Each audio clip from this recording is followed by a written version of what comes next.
पुणे शहरातला अत्यंत महत्त्वाच्या आणि महानगरपालिकेपासून हाकेच्या अंतरावर असलेल्या शिवाजी पुलाच्या स्लॅबचा मोठा मलबा दुपारी अचानक कोसळला।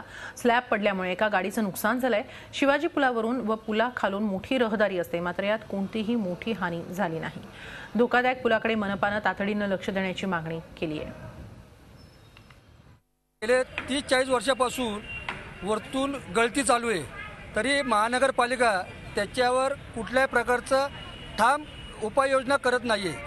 तात्पुरतं ते पाणी गळू नये म्हणून तात्पुरतं हे हलक्या प्रतीची जाळी वापरून हे स्लॅब पद्धतीने तिथे काम केलेले आहे। प्रीमियर गॅरेजकडून शनिवार वाड्याकडे जाणारा जो ब्रिज आहे, तो शिवाजी ब्रिज, त्याच्या खाली जो प्लॅस्टर केलेला मलबा होता तो पडलेला आहे। तो एक कारवर पडला, ती कार डॅमेज झालेली आहे, परंतु कार चालकाला काही जखमी वगैरे कॅज्युलिटी झाली नाही।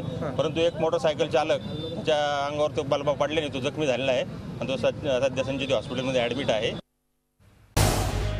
झी 24 तास रहा एक पाऊल पुढे।